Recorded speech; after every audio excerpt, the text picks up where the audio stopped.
Dear students, today let us learn the structure of a cell. You learned it in the 7th standard, but in the 9th standard you have to learn it a little more detailed study of cell we are doing in the 9th standard. Then here the picture of two cells are given. One is animal cell and the another is plant cell. Both the cells are given here, and all the cell containing three essential or three major parts, that are cell membrane, nucleus and cytoplasm are the three essential part of all cell. Then cell containing small structures inside its cytoplasm. The cytoplasm of the cell containing small parts known as cell organelles. Cell organelles, we can compare the cell organelles with the organs inside our body. We have several organs inside our body. Lungs, that organ help us to breathe. Heart is the organ help us to pump the blood to all parts of the body. Like that, cell also has particular parts that are doing particular function. That parts are known as cell organelles. That are the small structures present inside the cell.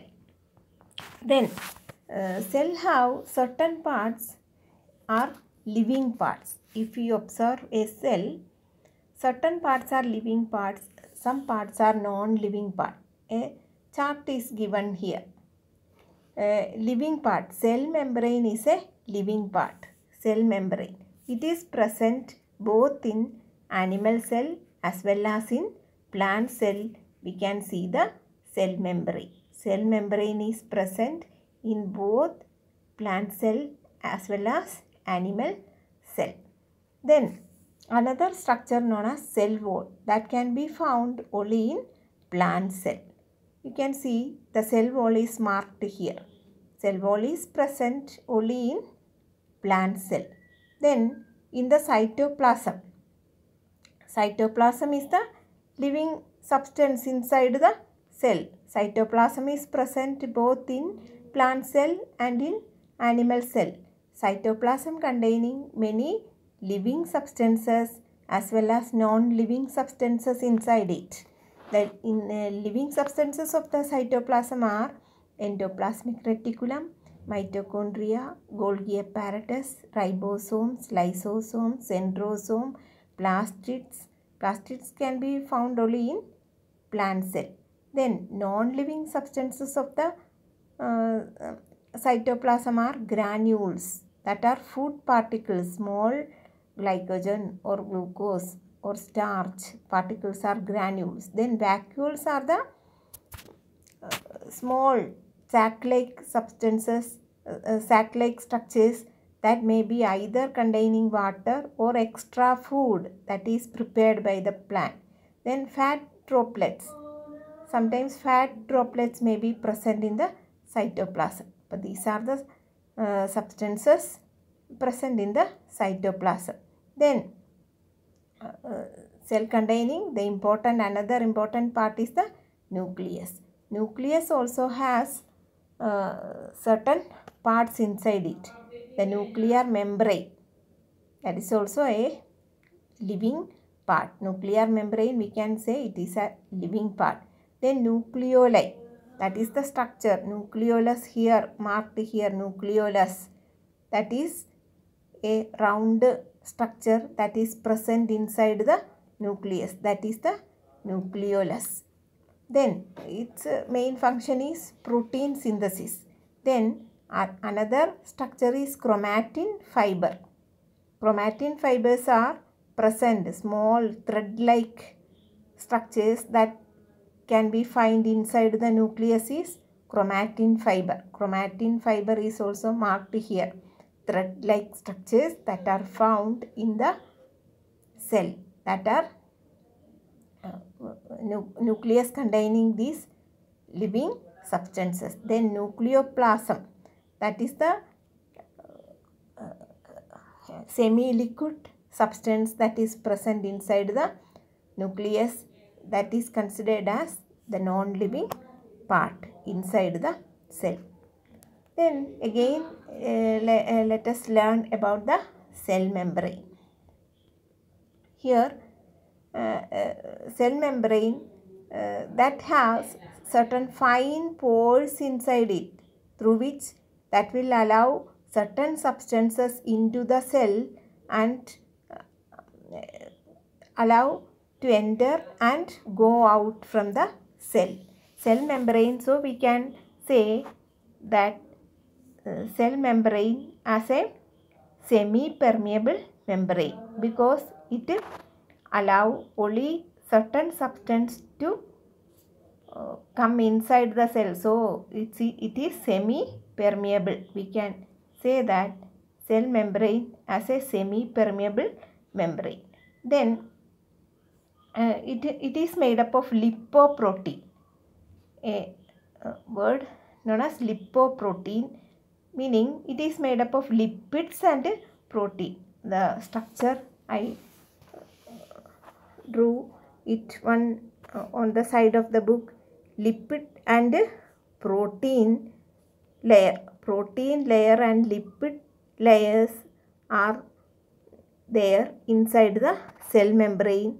So it is made up of, we can say that it is made up of lipids and protein. So we can say cell membrane is lipoprotein, composed of lipoprotein. Then it gives a shape to the cell.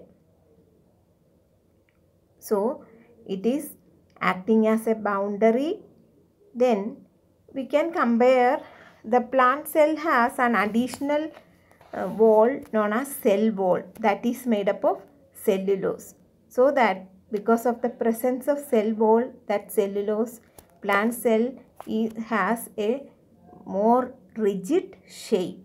That is, that layer, cell wall, is freely permeable, that allow all the molecules to come in and go out of the cell. Freely permeable meaning they have larger pores and it allow so many substances to enter, substances in solution to enter and leave the cell, because it is freely, cell wall is freely permeable, but cell membrane is semi-permeable, that detecting the substances, then only it allow to enter into the cell. Then another important structure is cytoplasm. It is a semi-liquid substance inside the cytoplasm. Here it is marked. It is the semi-liquid substance that present inside the cell. All the chemical or biochemical reactions are, chemical reactions are taking place inside the cytoplasm. Then again, cytoplasm containing many other cell organelles. One is endoplasmic reticulum. It is a network of double membranes. It is an irregular network of double membrane. Endoplasmic reticulum, here it is marked here. Smooth endoplasmic reticulum. Here rough endoplasmic reticulum. Here you can see the rough endoplasmic reticulum. Ribosomes are attached, bead-like structures. Bead-like structures we can see around the endoplasmic reticulum. Here smooth.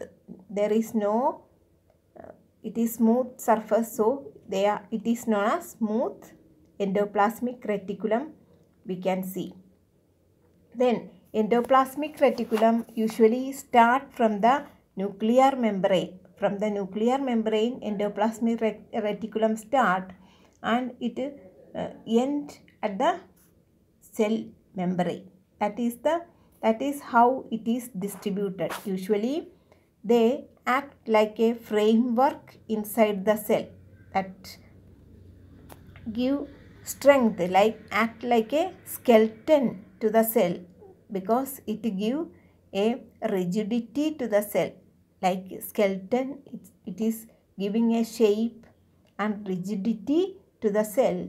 So then again, from the cell membrane, it is transporting substances to the nucleus.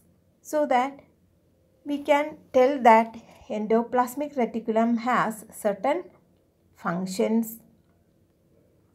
Then it forms a supportive framework, or it serves as a pathway.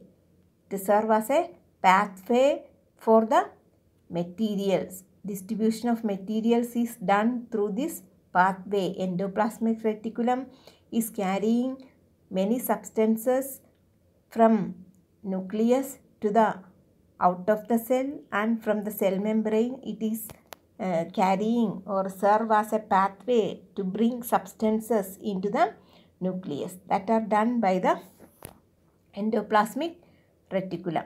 Then it also act like a skeleton, giving a support to the cell. So that we can tell that endoplasmic reticulum are two kinds, two types, rough endoplasmic reticulum and smooth endoplasmic reticulum. Its function are as it forms a supporting framework, as well as it serve as a pathway for the distribution of substances. I think today it is enough for you to learn. You study the functions of cytoplasm. Then what are the functions of cytoplasm? Then many of the chemical reactions takes place inside the cytoplasm. Then it carry many organelles. Cell organelles are present inside it carry several cell organelles in it. Then